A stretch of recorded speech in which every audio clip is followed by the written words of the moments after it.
Ce soir, vous allez découvrir Saint-Nicolas-les-Arras, ou plutôt Méolan, comme vous ne l'avez jamais vu. Oui, elle s'appelait déjà au temps des Celtes Méolan, un des plus anciens noms de lieux sur le territoire, et qui fut vraisemblablement la capitale du peuple Atrébat. Elle se latinise en Emetacum sous les Romains, puis en Saint-Nicolas au XIIe siècle. La vallée de la Scarpe servira de route aux invasions de toutes les époques, mais aussi d'axe économique vital. Puis, à l'ombre de sa grande sœur Arras, s'implantent résidences royales, châteaux, moulins et cimetières. Des Celtes à nos jours, suivez-moi dans ce passé historique de la commune.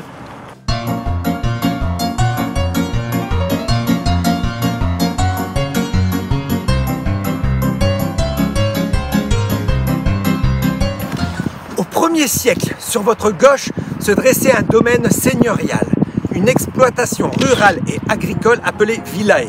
On y travaillait la poterie, le tissage, le fer, la culture et l'élevage. Ils sont fous, ces Romains.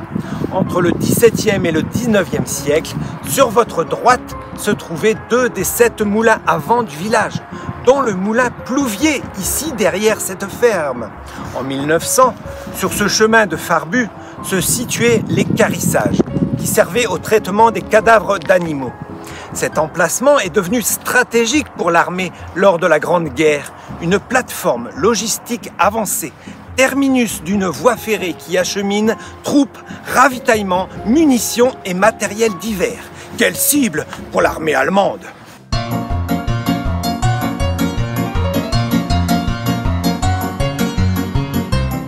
Toujours au temps des Romains, nous voici arrivés rue Raoul-Briquet.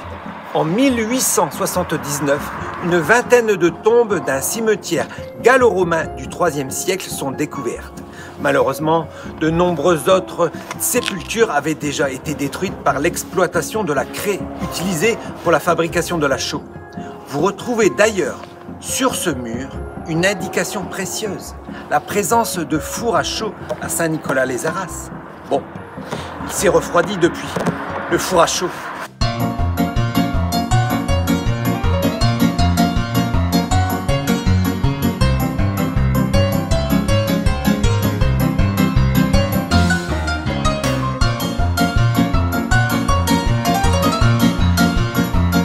Au Moyen-Âge, derrière moi, sur les coteaux du Rionval, un vignoble produisait le vin de Metz.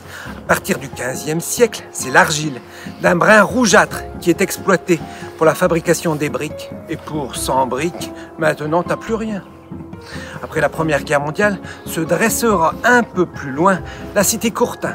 Puis dans les années 70, la résidence du Clos du Verger.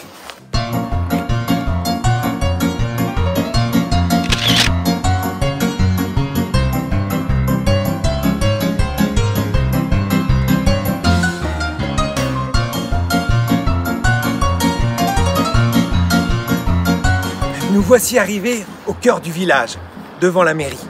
Ce lieu était un point de convergence de voies routières de nos ancêtres les Gaulois, vers toutes les directions. Ci-dessous, paix à leur âme, se trouvait au IIIe siècle avant Jésus-Christ un tumulus celte.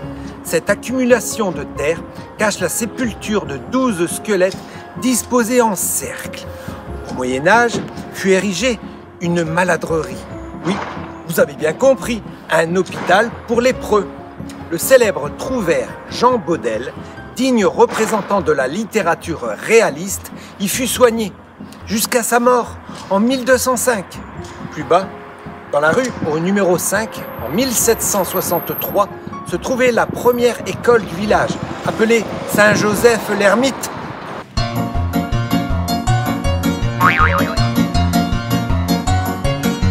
La rue Aristide Briand, autrefois rue d'Enfer. Elle fut après la Révolution un secteur résidentiel, abritant de nombreux manoirs, dont le château Bectoul, devenu la maison des Sœurs de Sainte-Agnès, puis aujourd'hui la maison de retraite. En 1979, les Carmélites s'installeront dans la partie haute du parc, qui deviendra en 2001 le centre Camicoro, aujourd'hui dédié à la jeunesse médiolanaise.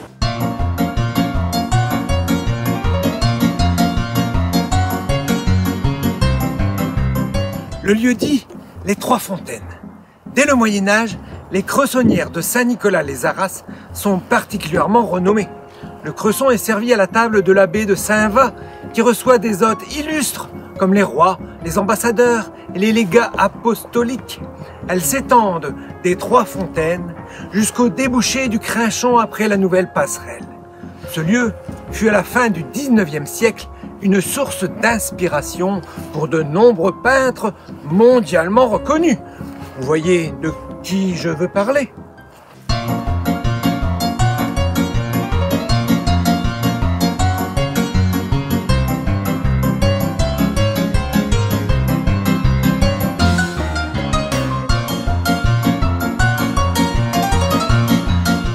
En venant d'Arras, nous arrivons dans la rue Anatole-France. Et vous connaissez tous ce château appartenant à la fin du XIXe siècle à la famille Gerbrand. Cette magnifique demeure a été visiblement assez épargnée par les tirs allemands durant la Première Guerre. Seule une poivrière, sorte de toit d'une tour, a disparu. L'ennemi avait-il des vues sur une future installation dans ce lieu? En tout cas, il a servi pendant la Première Guerre de chapelle et de centre de soins. C'est ici qu'a vécu Marie-Louise Gerbrand, héroïne si discrète. Cette infirmière a reçu de nombreuses décorations prestigieuses, telles que la Croix de guerre et la Légion d'honneur, pour son dévouement lors des deux conflits.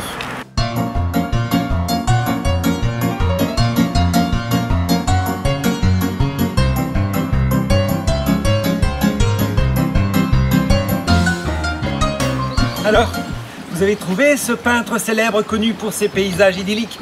Bien sûr, c'est Corot. C'est ici même que Jean-Baptiste Camille Corot a donné libre cours à son immense talent en peignant en 1874 le célèbre tableau Le Moulin de Saint-Nicolas, qui fait aujourd'hui partie de la grande collection du musée d'Orsay à Paris. Ne vous y trompez pas, il s'agit d'une des nombreuses copies qui circulent sur le marché. Construit au XIe siècle, ce moulin à eau a servi au fil des ans à produire de la farine, du malt d'orge et de l'huile. De l'autre côté du pont, au Moyen-Âge, se trouvait le Riet de Méaulan. C'était la place publique du village, où la partie de jeu de pommes, ancêtre du tennis, était fort animée le dimanche.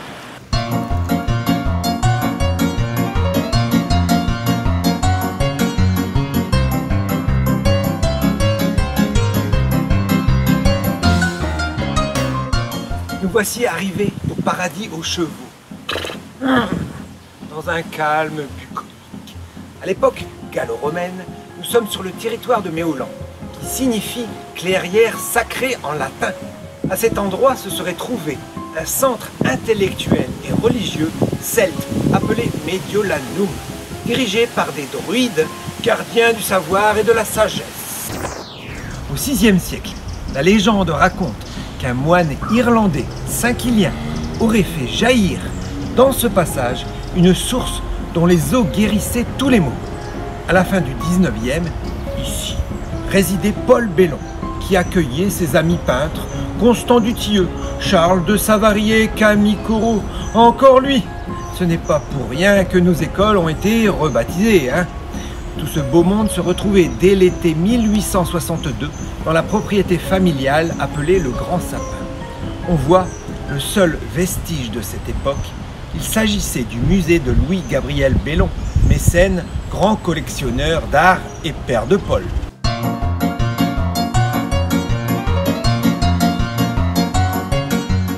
Au VIe siècle, sous l'influence de Saint-Va et des moines venus du Nord, les Médiolanais se convertissent au christianisme.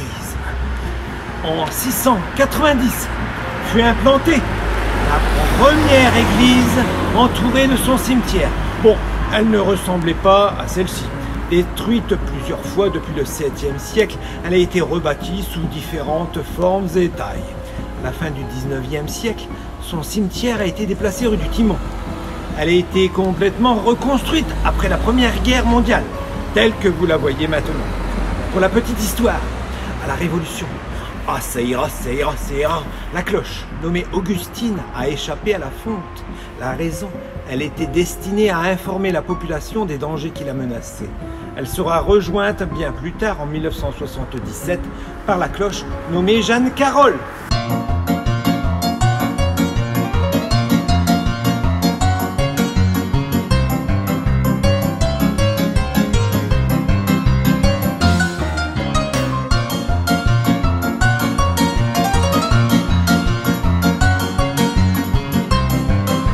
Que d'eau! Les travaux de canalisation de la Scarpe d'Arras à Douai commencent en mars 1605. La création de l'écluse date, elle, de 1854. Pour faire fonctionner l'ouvrage, 4 criques sont nécessaires pour ouvrir les vannes, d'où le nom actuel de la rue qui mène à cette écluse. Cet endroit était un lieu de travail et de fête. Les bateliers Médiolani passaient du bon temps sur les eaux de la Scarpe ou au café César et à sa guinguette. Sur l'autre rive, le génie militaire s'entraînait à y construire des ponts.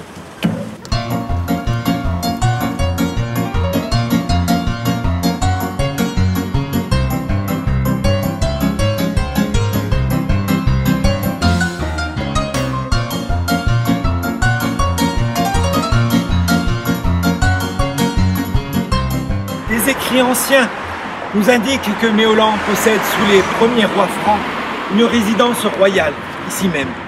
Quelques siècles plus tard, au même emplacement, on retrouve le château de Boves-Méolan. Coïncidence, au même endroit, au 106 rue Anatole France, dans cette demeure aux briques rouges, Maître Leduc, avocat, reçoit régulièrement les membres de la société savante des Rosati. Pour la petite histoire, le fils de ce dernier est intronisé le même jour qu'un certain Robespierre. Les Rosati favoriseront d'ailleurs les débuts d'avocat de celui-ci. Vous connaissez la suite. Et encore bien plus tard, après le carrefour, a été édifiée la cité Le Thiers, rue du Canal, pour loger les ouvriers creusois venus travailler à la reconstruction de la commune en 1919.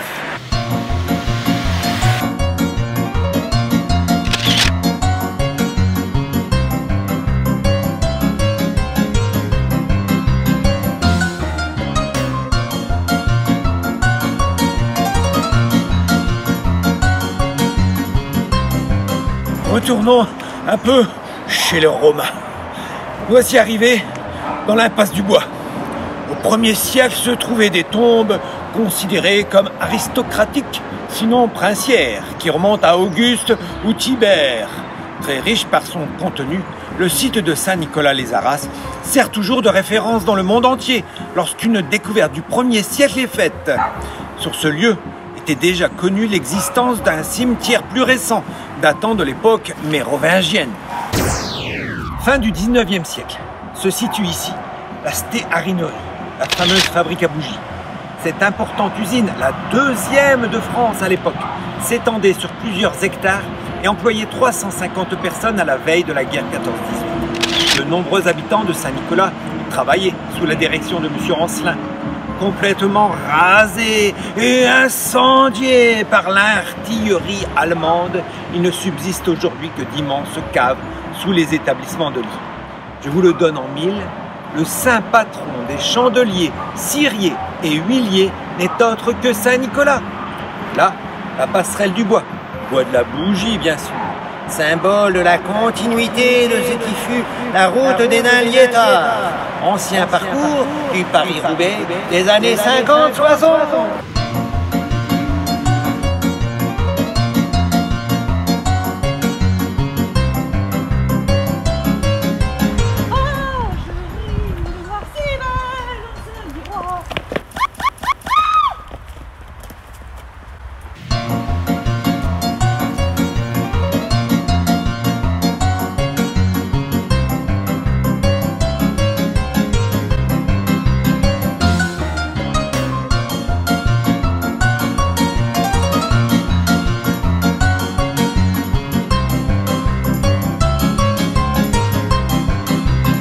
Voici à la sortie est de Saint-Nicolas-les-Arras, dans la rue de la Forge aux Fers.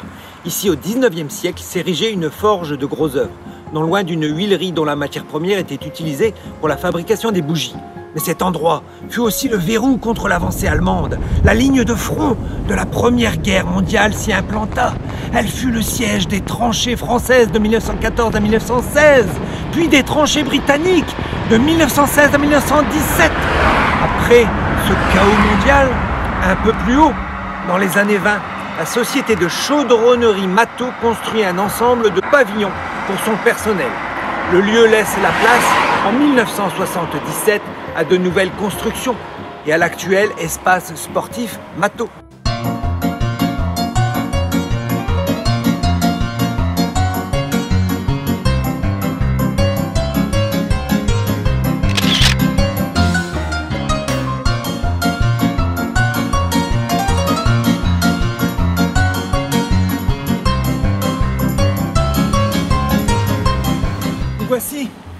quartier Chanteclair.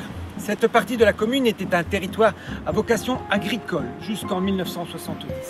C'est grâce aux initiatives des deux maires, Henri Grenier et Charles Gerbrand, qu'en 1977, un ensemble immobilier est sorti de terre. Il comprend une majorité de logements collectifs et pavillonnaires avec le groupe scolaire Henri Grenier, le collège Paul Verlaine, le centre social Chanteclair et le centre commercial. Nous sommes ici sur un rond-point assez récent appelé les Lévriers, en rapport avec les lévriers d'argent, figurant sur le blason de la ville de Saint-Nicolas-les-Arras, dont les symboles sont la force et la fidélité.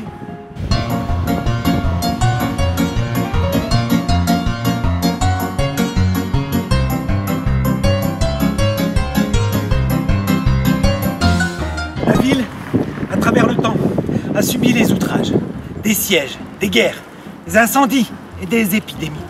Mais comme le lévrier, ses habitants ont conservé une force et dans la tradition populaire, une pondération qui a permis à la commune de toujours se relever face aux aléas dramatiques. Notre périple est maintenant terminé. J'espère que vous avez tout retenu.